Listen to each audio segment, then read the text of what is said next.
I knew there was something up with the Russo family. And if you guys don't want to hear my opinion on this, you can just keep scrolling. This is true crime. Both families are going on press tours. They're creating podcasts. They're doing lives. People are going to have their opinion. People are going to deep dive. They're going to find stuff that we didn't know about, and they're going to talk about it.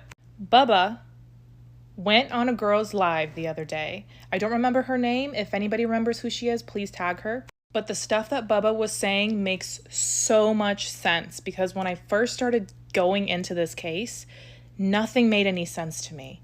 The murder didn't make any sense to me. Even going through these text messages, the murder didn't make any sense to me. Yes, Mackenzie was crazy. Yes, she was a very toxic girl, but we're giving her a lot of credit here. And Bubba explained, and he wasn't trying to bash Dom, but at the same time, he was saying the truth.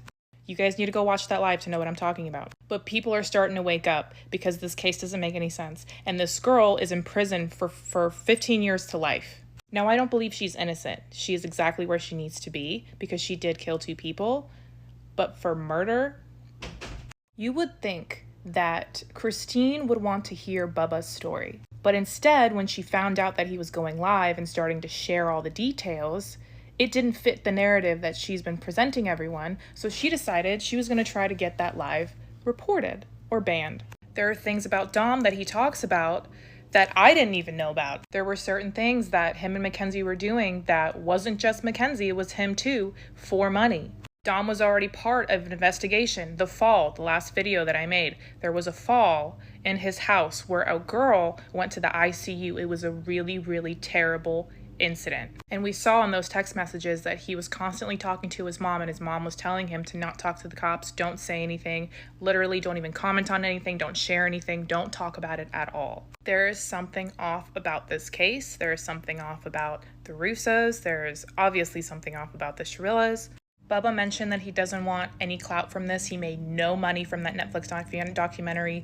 Rosie didn't make any money off that Netflix documentary. He was talking about how the Mean Girls series on Hulu, there were girls that actually admitted that they only did it for clout and that they only went on there because they were going to get paid. And Hulu was the only one that actually paid people to come on there, and Netflix didn't. That Netflix documentary is bits and pieces of everybody's story, and it actually doesn't tell us anything about the truth. To the people saying, oh my gosh, just leave that family alone, they don't want to be left alone.